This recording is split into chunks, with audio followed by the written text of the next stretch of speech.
परम पूज्य स्वामी जी महाराज एवं वक्त के संत सद्गुरु पूजनीय महाराज जी के चरणों में कोटि कोटि नमन। यहाँ सत्संग स्थल पर उपस्थित सभी भाइयों को सबको सादर जय।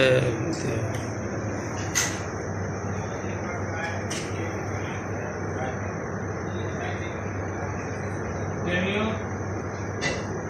बड़े भाग्य की बात है कि आज हम लोग भाग दौड़ की जिंदगी में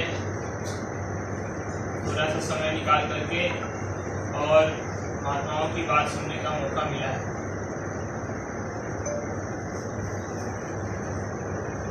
देखिए, जीवन में ऐसे बहुत ही समय हमारे निकले चले जा रहे हैं। बहुत ऐसा कम समय मिलता है जब हमको धर्म के काम के लिए मौका मिलता है कि हम कर पाते हैं, क्योंकि जब से हम इस धरती पे आए हम दुनिया के कामों में ही फंसे रहते हैं।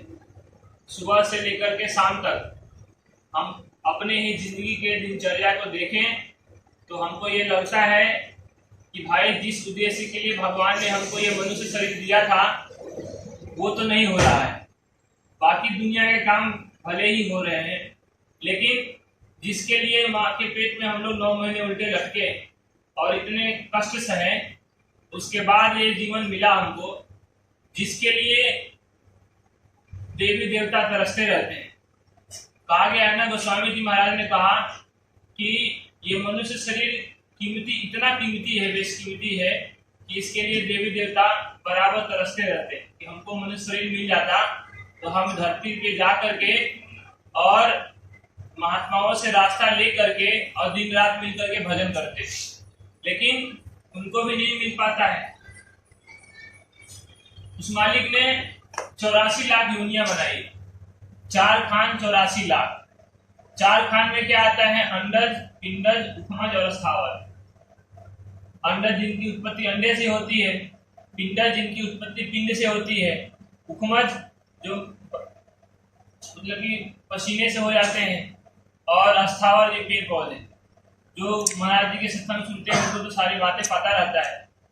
तो कहने का मतलब है 4 खान 84 लाख योनियों में कोई भी योनि में ऐसा रास्ता नहीं है जिससे उस मालिक को प्राप्त किया जा सके। ये मनुष्य शरीर पूरे होने के नाते इसमें से ही वो रास्ता गया है। एकमात्र यही शरीर है इसमें से जिसमें मतलब कि मालिक का दर्शन हो सकता है। यही एक शरीर। गोस्वामी जी महाराज ने कहा कि 184 भ्रम के पथ पे अब का आए, अब की पासा ना पलटा तो फिर 84 जाए। उन्होंने कहा ये क्या है? यही रास्ता है, इसी में से वो रास्ता गया हुआ है। अगर हम लोग महात्माओं का खोज करके नाम ना ले करके और भजन करें तब हम मालिक से मिल सकते। दुनिया ने कहा भगवान क्या है, मतलब कि उसको देखा नहीं जा सकता। ऐसा नहीं, भगवान को भी देखा जा सकता है, लेकिन इन आंखों से नहीं देख सकते, क्योंकि उनका जो शरीर है इस पंच भौतिक शरीर में नहीं आते। उनका जो देवी देवता किस शरीर में रहते हैं? लिंग लोक में रहते हैं। उनकी शरीर 17 तत्वों का बनी होती है, जो हम लोगों के ये 5 तत्वों के शरीर से के आंख से नहीं देख सकते। उनके लिए दिव्य आंख चाहिए। ऐसा नहीं है कि हमारे अंदर नहीं है, हमारे अंदर भी गुरुमाज कहते हैं कि हमारे अंदर भी जितने भी मनुष्य शरीर में हैं, जिनको ये 5 तत्व का पुतला मिला हुआ है, जिसके अंदर वे रह रहे हैं, उन सब के अंदर में वो तीसरी आंख है, दिव्य आंख उस सबके अंदर में है और सब देख सकते हैं। कैसे देखेंगे? जब युक्ति मिल जाएगी, रास्ता मिल जाएगा, उस पर हम चलेंगे तब देख सकते हैं देवी देवताओं को। तो इसी मनुष्य शरीर में से ही हो सकता है।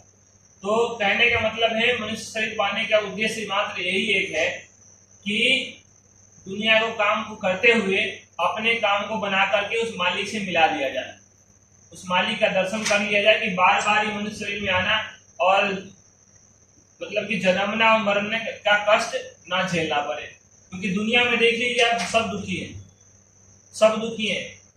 मतलब कि ये दुख का संसार ही बताया गया। कोई भी जीव देख लीजिए, जो पैदा होता है वो तड़पता है, रोता है। कोई खुशी के मारे थोड़े रोता है, उसको कष्ट होता है तब रोता है। तो कष्ट तो सबको हो रहा है। कहा गया जन्मत मरत दूसरा दुख होए।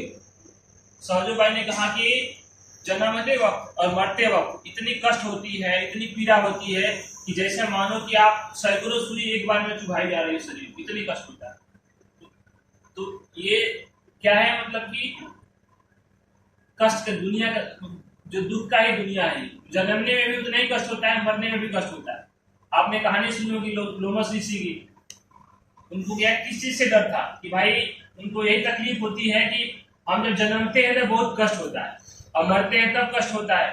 तो उन्होंने कहा कि हमको ऐसी कोई रास्ता मिल जाए कि जन्म मरण से मुक्ति मिल जाए। तो उन्होंने सभी देवी देवताओं से पूछा, सबके पास गए, ब्रह्मा जी के पास भी गए। तो उन्होंने कहा कि भाई देखो, ये तो विधि का विधान, ये नियम है कि भाई जो इस धरती पे पैदा हुआ है उसको मरना तो पड़ेगा, चाहे आज मरे, कल मरे, परसों मरे, मरेगा। हम तुमको यही दे सकते हैं कि भाई तुम्हारा उम्र बढ़ा सकते हैं।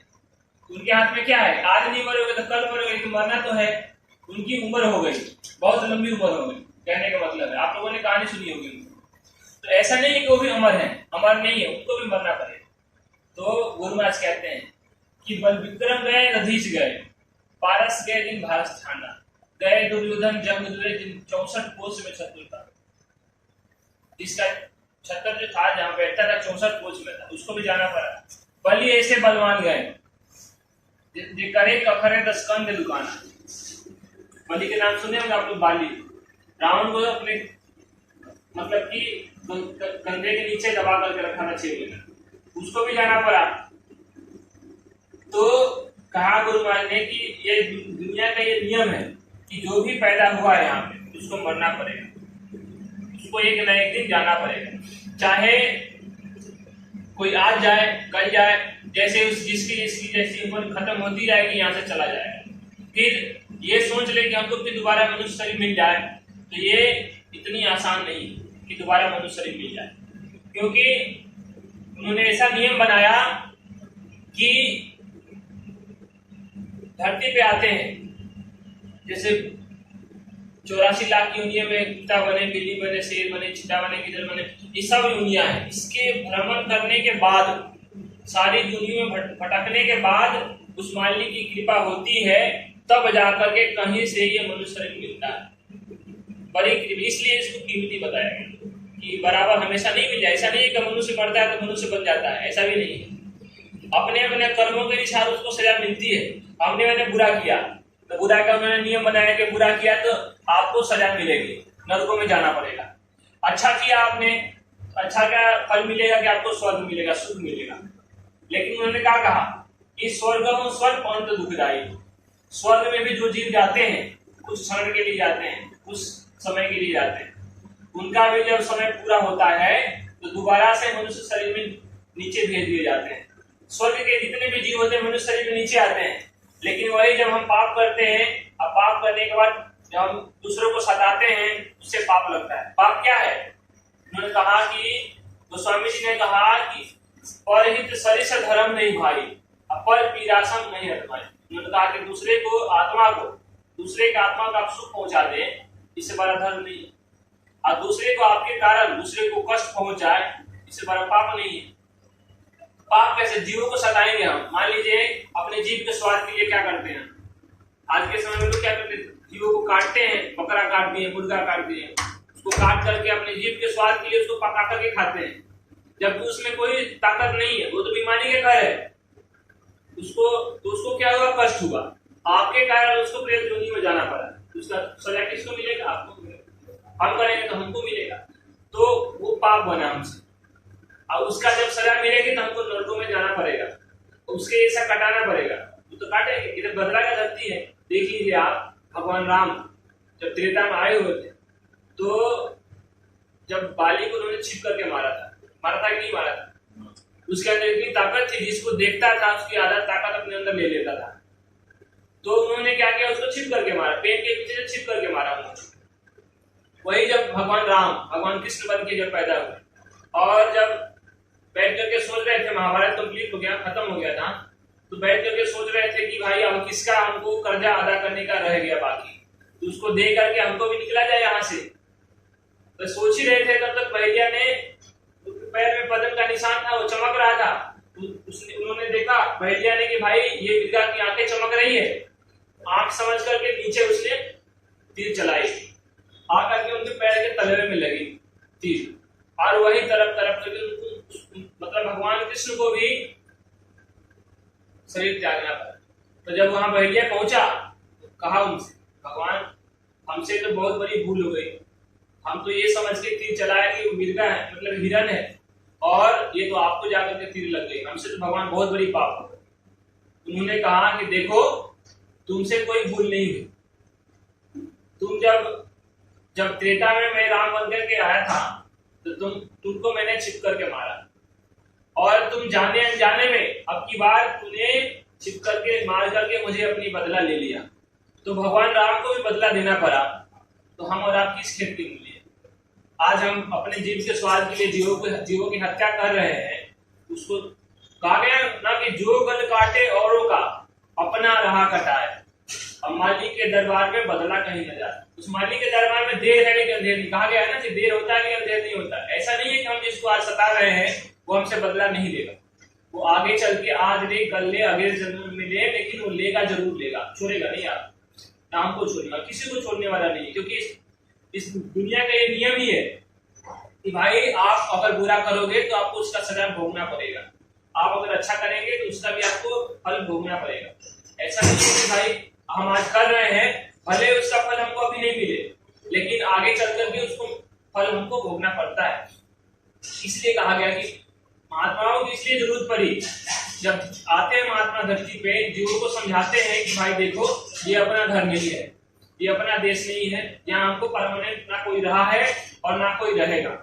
जब शरीर में आया है श्वास की पूंजी गिर करके खर्च करने के लिए मिलती है, भाई देखो इतना श्वास आपको दी जा रही है, और चलते बैठते सोते जैसे आप इसको खर्च करें, जैसे खर्च हो जाएगा खत्म हो जाएगा, कुछ रह जाएंगे तो ऐसे आपको चेतावनी मिलने जाएगी कि भाई देखो अब तुमको निकलने का समय हो गया है, और तुम हमारा मकान खाली करो, जल्दी छोड़ो, ये किराए के मकान है, इसको खाली करना पड़ता है। जैसे हम यहाँ के मकान में रेंट देते हैं रहते हैं, और समय पे उसको रेंट देना पड़ता है, अगर समय पे रेंट उसको ना दे तो मकान वाली क्या करेगा, भाई देखो अपना सामान उठाओ निकलो हमारे घर में से। उन्होंने भी हमको ये किराए के मकान दिया है, ये किराया क्या है, परमानेंट नहीं है, इसको हमको खाली करना पड़ेगा। हम ये सोच के बैठे हैं कि भाई ये हमारा है और परमानेंट हमारे साथ रहने वाला है। अगर परमानेंट हमारे साथ रहता तो हमारे दादा परदादा जो पूर्वज है जो थे तो चले गए हमको छोड़कर, वो यही रहते। ये मकान तो कहते हैं कि हमारा मकान है, हमारा मकान है। अब हमारे दादा परदादा जो थे, हमारे जो पूर्वज थे, वो चले गए, वो भी यही कहते थे हमने बनाया, हमारा मकान है, हम यहाँ हमने खेती करी, हमारा खेत हमारा जमीन है। मतलब कि उनको भी ये सब चीजें छोड़ करके जानी पड़ी। तो ये सत्य है कि हमको भी इस संसार को छोड़ करके जाना पड़ेगा। तो छोड़ करके जाना पड़ेगा तो हमने कहाँ जाएंगे इसका तो हमने सोचा नहीं कि हम जाएंगे, यहाँ से छोड़ करके जाना तो रहेगा, लेकिन कहाँ जाएंगे भाई, इस पे कोई विचार नहीं करता कि भाई ये शरीर जब छोड़ेंगे हम तो हमको कहाँ भेजा जाएगा। हमको हमारे कर्मों के अनुसार हमको भेजा जाता है। अच्छा करेंगे तो स्वर्ग भेज देंगे, बुरा करेंगे तो नर्क भेज देंगे, और स्वर्ग और नर्क के चक्कर में ही जीव इसी में फंसे रह जाते हैं।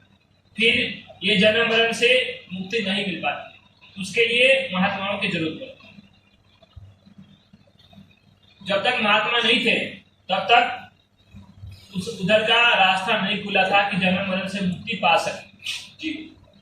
लेकिन जब गुरु महाराज जब महात्मा आए इस धरती पे, प्रथम संत कौन थे? प्रथम संत कबीरदास जी इस धरती पे नाम योग साधना को लेकर के आए और नाम दान देना उन्होंने शुरू किया। उन्होंने जीवों को पकड़ा और नाम दान दे करके इस संसार से और इस जन्म मरण के पीड़ा से उन्होंने मुक्त करवाया। और वही क्रिया उनके बाद से संतों का आना इस धरती पे जारी हो गया, और तब से बहुत सारे संत आए और उन्होंने जीवों को नामदान दिया और भजन करवाया, और भजन करवा करके इस मतलब कि संसार से और जन्म मरण के पीड़ा से, स्वर्ग और नरक से मुक्ति दिलाई। अब कहेंगे भाई सब तो जाना चाहते हैं स्वर्ग तो अच्छी चीज है, लेकिन स्वर्ग क्या है? स्वर्ग में भी हमको कुछ पल के लिए ही रखा जाता है, स्वर्ग भी परमानेंट नहीं। स्वर्ग भी हमारा परमानेंट, अच्छा काम करेंगे तो स्वर्ग तो जाएंगे हम, लेकिन हमेशा उसमें नहीं रहेंगे, हमको वहां से भी निकाला जाएगा। बोले कि भैया देखो तुम्हारा ये समय पूरा हुआ और आपको यहाँ से निकाला जा रहा है, आप फिर से मृत्यु लोक में जाइए। और फिर से हमको यही भेज दी जाती है और फिर हम लोग वही काम करते हैं, फिर से वही भटकते रहते हैं। तो मुक्ति तो हो ही नहीं हमारी। तो मुक्ति कब होगी? जब सच्चे सद्गुरु मिलेंगे और वो रास्ता बताएंगे। उन्होंने कहा कबीर साहब ने कि पाप पुण्य जब दौड़ नासे तब पावे मन दुर्वास। उन्होंने कहा कि जब पाप और पुण्य दोनों की हम खत्म कर देंगे, सफाई कर देंगे, तब जाकर के हमको उस घर पे अपने घर जहाँ से जीव उतारी गई है वहां तक पहुंच सकते। अब ये सब जो नए हैं, जो लोग समझ नहीं पा रहे हैं इस बात को, तो समझ नहीं पाएंगे अभी। जब तक गुरु महाराज की, जब तक महात्माओं की बात सुनेंगे नहीं, तब तक ये कौन सी बात कह रहे हैं, किस दुनिया की बातें कह रहे हैं, नहीं समझ में आएगा। लेकिन इतना आप जरूर समझिए कि भाई ये हमको जीवन, ये हमको मनुष्य शरीर इस काम के लिए नहीं मिला था कि जीवों को सताए, जीवों को काट करके खाए, उनके शरीर के, उनके खून को अपने शरीर में मिलाए और खून को बेमेल करे और अपने शरीर को बर्बाद करके फिर बीमारी इसमें लगा करके फिर ऐसे नरकों में चले जाए। इसके लिए नहीं मिला था। इसके लिए नहीं मिला था कि हम दुनिया के काम में फंसे रहे, रुपए पैसे कमाते रहे और मतलब कि कहाँ से आ जाए कहाँ से आ जाए इसी में लगे रहे और भगवान को भूल जाए। इसके लिए नहीं मिला। उन्होंने कहा कि कबहू कर कृपा दंड दे अदेत हेत में इससे नहीं। उन्होंने कहा माँ कि कृपा करके उन्होंने हमको दिया है, तो किसके लिए दिया है? भगवान के स्नेह करने कि भाई हम लोग जब माँ के पेट में रहते थे तो हमने क्या कर, हमने सब प्रार्थना किया। कहा स्वामी जी ने कि अधोमुखी जब रहे थे, थलसीन ऊपर पांव, राखन हारा राखिया जठर अगिन के लाभ, तू ही तू तुतकार था जपता अजपा जाप, और बाहर आके भरम गया बहुत उठाए पाप। माँ के पेट में हम सब ने एक ही प्रार्थना किया था, एक रट से, हे प्रभु हमको बाहर निकालिए, हे प्रभु हमको बाहर निकालिए। क्योंकि माँ के पेट में बहुत पीड़ा होती है, बहुत कष्ट होता है, बहुत कष्ट, ठहराने में तपना पड़ता है, तो बहुत कष्ट होता है। तो भगवान ने तुम्हारे ऊपर दया करी। माँ के पेट में ये ज्ञात रहता है हमको कि भाई धरती पे जाने के बाद जन्म मरण की से मुक्ति हमको तभी मिल सकती है जब सच्चे सद्गुरु का खोज करें और उनसे रास्ता लेकर के दिन रात मिलकर के भजन करेंगे। और रहते रहते जीते जी हम अपने जीवात्मा को इस शरीर से निकाल करके और स्वर्ग वैकुंठ में और ऊपरी लोकों में घुमा करके और फिर इसी शरीर में ला करके आ सकते, तभी हमारा काम बन सकता है। ये मनुष्य शरीर मतलब माँ के पेट में ज्ञात रहता है, लेकिन बाहर आने के बाद दुनिया के चीजों में भटक करके और उसी चीज को हम भूल जाते हैं। भाई माँ के पेट में हमने भगवान से ये वादा किया था कि भाई हम दिन भर दिन रात 24 घंटा मिल करके और भजन करेंगे। उस वादे को हम तो भूल गए। लेकिन गुरु महाराज हमारे बाबा जय गुरु जी और अभी वर्तमान के संत हमारे महाराज जी, ये वही कहते हैं कि देखो भाई आपने माँ के पेट में वादा तो किया था और बाहर आकर के भूल गए, लेकिन अगर अभी से भी नाम दान ले करके और 1 घंटा सुबह और 1 घंटा शाम को समय निकाल करके मतलब कि भजन करेंगे तो हम आपको मतलब कि आपका काम बन सकता है। माँ के पेट में 24 घंटा का वादा किया था, लेकिन अभी आप 2 घंटा भी समय, 1 घंटा सुबह 1 घंटा शाम निकाल करके करेंगे और लगातार करेंगे तो महात्माओं की दया होगी। गुरु महाराज कहते थे हमारे कि कुछ तुम करो कुछ मैं करूं और दोनों के सहयोग से सबका काम बन जाए। ऐसा नहीं कि उन्होंने कहा कि यहाँ पे कर्म का विधान है, जो करेगा उसी को मिलेगा, लेकिन महात्माओं की दया से उनकी वो जब दया करेंगे तो हमारा काम आसान हो जाए। और 24 घंटा का फल 2 घंटे के अंदर भी दे रहे हैं। तो कहने का मतलब है हमको मिल करके और अपना काम बनाना चाहिए। दुनिया का कोई भरोसा नहीं है, कब बुलावा आ जाए। अभी आज आप हम लोग यहाँ पे कर रहे हैं, सत्संग कर रहे हैं और मालिक की दया हो रही है। और देखिए कोई घर से बाहर 1 घंटे के लिए बाहर निकले, लौट के वापस आए ना, कोई गारंटी नहीं है। आज इसमें कोई गारंटी नहीं, किसी का भी कोई गारंटी नहीं। तो कहने का मतलब है प्रेमियों कि सत्संग में इसलिए बुलाया जाता है, इसलिए जाते हैं कि भाई हमको जो हम भटक रहे हैं रास्ते से और जिस उद्देश्य से हम भटक रहे हैं वो हमको फिर से हमारे अंदर जागृति आ जाए, हम फिर उस काम में लग जाए। इसी के लिए मिलता है। इसलिए पहले के समय में महात्मा गांव में जब रहते थे तो गांव के बाहर कुटिया बना करके रहते थे और वहां पे सब लोग गांव के लोग इकट्ठे होते थे और सत्संग सुनते थे और उनकी गृहस्थी अच्छी खासी चलती थी, अच्छी खासी चलती। और फिर कोई गांव में भले ही धन ना रहे उतना, लेकिन भूखा कोई नहीं सोता था। सबके पास 2 वक्त की रोटी रहती थी, रोटी और पहनने के लिए कपड़े होते थे, रहने के लिए छत होते थे और सब सुखी की जिंदगी जीते थे। कोई टेंशन आज के समय जैसा इतना नहीं हुआ करता था। पैसा तो है लेकिन शांति नहीं है, सो नहीं पा रहे, दवा खा करके सोना पड़ता है। और जिसके पास है वो तो ऐसे सो ही रहा है, और जिसके पास नहीं है वो और टेंशन में है, कल का क्या होगा, परसों का क्या होगा। अच्छा एक बात बताइए, माँ के पेट में जब हम थे तो कोई टेंशन नहीं थी, हमको खुद याद नहीं। अब माँ के पेट से जब बाहर आए, हम क्या सोच कर आए थे कि हम जाएंगे तो क्या मिलेगा वहां, हमको कुछ खाने की व्यवस्था करके आए थे, हम नहीं किए। माँ के पेट में आने से पहले, माँ के पेट से बाहर आने से पहले भगवान ने माँ के स्तन में दूध भेज दिया। भाई देखो, बच्चा जब बाहर जाएगा इसको खाने के लिए ये व्यवस्था होनी चाहिए, भेजता है ना। तो हम ये क्यों भूल गए कि जिस मालिक ने हमको ये मुंह दिया है तो खाने की व्यवस्था वो नहीं करेगा, वो करेगा, लेकिन कब करेगा, जब हमारी विश्वास उसके ऊपर होगी। अब तो भगवान को ही भूल गए, भगवान इस दुनिया में है, यही भूल गए ना बात। अगर हमारी विश्वास रहती भाई करने वाला जिसने जो हमको इस धरती पे पैदा किया है वो सारी व्यवस्था वही कर रहा है, हमारे करने से कुछ नहीं होता। हम तो एक मोहरा है, चल रहे चलते जा रहे चलते जा रहे, लेकिन हम ये सोच के बैठे हैं कि भाई हम नहीं करेंगे तो नहीं होगा। एक बार की बात है, मतलब जून जुलाई का महीना था, बहुत तेज धूप हुई, तो गांव में बैलगाड़ी चलती थी, बैल खींचते थे और गाड़ी पीछे से चलती थी। तो बहुत तेज धूप में बैलगाड़ी जा रही थी और एक कुत्ता धूप के मारे जीभ निकाल करके मतलब कि ठंड के लिए भाग रहा था कि भाई कहीं से भी छांव मिल जाए, राजस्थान की धूप में कहीं से भी छांव मिल जाए तो हमको राहत मिले। तो देखा कि बैलगाड़ी जा रही है, तो बैलगाड़ी के नीचे वो घुस गया और उसके साथ में चलने लगा, उसके साथ में चलने लगा। कुछ देर के बाद उसको राहत मिली, ठंडा जब छांव मिला तो ठंडक आई तो राहत मिली उसको। तब वो सोचने लगा भाई हम चल रहे हैं तब ये बैलगाड़ी चल रही है, अगर हम रुक जाए तो बैलगाड़ी चले ही नहीं, हम आगे चल रहे हैं तो बैलगाड़ी चल रही है। तो कहने का मतलब उसके चलने से थोड़ी बैलगाड़ी चल रही है, तो बैलगाड़ी जब वो नहीं था तो भी बैलगाड़ी जा रही थी और आया तो उसको ठंडक मिली तो भी बैलगाड़ी चल ही रही थी, चला जाएगा तो भी बैलगाड़ी चलेगी। उसी तरह से ये दुनिया है, उस मालिक ने इस दुनिया को बनाया है। हम नहीं थे तो भी ये दुनिया चल रही थी, हम हैं तभी दुनिया चल रही है, और नहीं रहेंगे तभी दुनिया चलेगी। जिसके घर वाले जिम्मेदार नहीं है तो उसके भी दुनिया तो चल ही रही है, उसको भी तो 2 वक्त की रोटी मिल ही रही है। तो अगर हम मालिक पे विश्वास रखें तो ये है कि भाई मालिक हमसे हमारी सारी जरूरतें की चीजें वो उपलब्ध करा दें।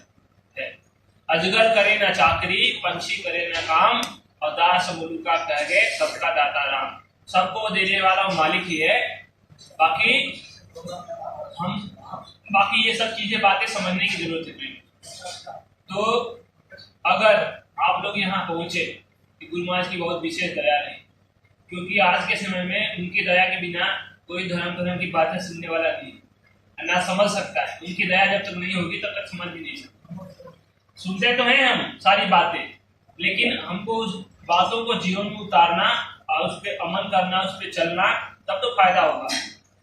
डॉक्टर के पास हम जाते हैं, डॉक्टर देखता है भाई बीमारी ये है, दवा वो दे देता है कि भाई देखो ये दवा खाना है और इसका करना है परहेज। अगर हम समय से दवा नहीं खाएंगे और जो परहेज बताता है डॉक्टर उसको परहेज को नहीं करेंगे तो हमारी बीमारी कैसे ठीक है। उसी प्रकार से संतमत, अगर इसमें आप जाएंगे, सुनेंगे और उसके ऊपर अमल करेंगे, धारण करेंगे, चलेंगे उस पर, तब जाकर के फायदा होगा। ये तो सच्ची बात है। और गुरु महाराज का हमारा एक ही उद्देश्य कि भाई हमको जिस उद्देश्य के लिए मनुष्य शरीर मिला है सबका वो काम पूरा हो और अपने घर चले। इसमें हमारे गुरु महाराज शाकाहारी के प्रचार करते कि भाई देखो मांस मनुष्य का भोजन नहीं है, 5 तत्व का शरीर हमको मिला, भगवान ने पैदा करके भेजा शाकाहारी। क्योंकि इस कुदरत के तरफ से जो भी जीव आते हैं, मतलब कि जो मांसाहारी आते हैं उनका अलग लक्षण होता है और शाकाहारी आते हैं उनका अलग लक्षण। हमारा सारा लक्षण शाकाहारी जीव से मिलता है। कभी आप लोग सत्संग में सुनेंगे तो सारी बातें आते जाते रहेंगे, सुनते रहेंगे तो सब बात क्लियर हो जाएंगे, समझ में आ जाएगा। लेकिन इतना जरूर समझिए कि मनुष्य शरीर जो है शाकाहारी है। शाकाहारी भोजन खाने के लिए इस मालिक ने हमको ये दिया है। अगर आप मान लीजिए कि पेट्रोल इंजन के गाड़ी में डीजल डालेंगे, खराब होगा, इंजन सील हो जाएगा। उसी तरह से हम अगर इस शरीर में मांस का टुकड़ा भी गया और शराब जैसी नशा गई शरीर, तो नुकसान करेगा सर, और उसका कर्म लगेगा, पाप लगेगा, उसको भोगना पड़ेगा। जैसे देख लीजिए आज के समय में मांस खा रहे हैं, जानवर का खून अलग है, उसका ग्रुप अलग है, और मनुष्य का खून अलग है, उसका ग्रुप अलग अलग है। और दोनों जब मांस खाएंगे तो उसी से खून बनेगा हमारा शरीर में, और मांस खाएं और शरीर में खून बना, और जानवर का खून जब शरीर में हो गया और जानवर की बीमारी शरीर में लग गई, तो अब डॉक्टर के पास भागते रहिए आप। डॉक्टरों ने, वेटरनरी के डॉक्टर जो होते हैं उनका अलग फार्मेसी होती है, उनकी अलग दवाइयाँ मिलती हैं, और आदमी की दवाइयाँ अलग। तो अब जानवर के जब बीमारी लगेगी शरीर में तो आदमी की दवा खाने से तो ठीक होगा नहीं, और जानवर की दवा डॉक्टर दे नहीं सकता, तो भाई अब हम अपनी बीमारी से परेशान रहते हैं। तो कारण तो ये है कि अपने खान पान को सुधारा जाए। सबसे पहले ये कि भाई शाकाहारी हो जाए, शुद्ध शाकाहारी, मांस मछली अंडा शराब ये सब का त्याग, ऐसी कोई नशा ना करे जिससे हमारी बुद्धि पागल हो जाए, माँ बहन बहू बेटी की पहचान खत्म हो। ये सब चीजें तो पहले ध्यान रखें, उसके बाद भगवान को याद। तो कहने का मतलब प्रेमियों, आप लोग आए, हमको समय दिया, गुरुमास के नाम में आए, बहुत बहुत आप लोगों का धन्यवाद। और हमारे कहने में, हम तो कोई बोलते नहीं है, लेकिन हमारे कहने में अगर कोई ऐसी बात निकल गई हो जिससे आपको कष्ट पहुंचा हो, हमको छोटा भाई समझ के माफ करेंगे। और यहीं पे अपनी वाणी को विराम देता हूँ। बोलिए जय गुरुदेव, जय गुरुदेव, जय गुरुदेव, जय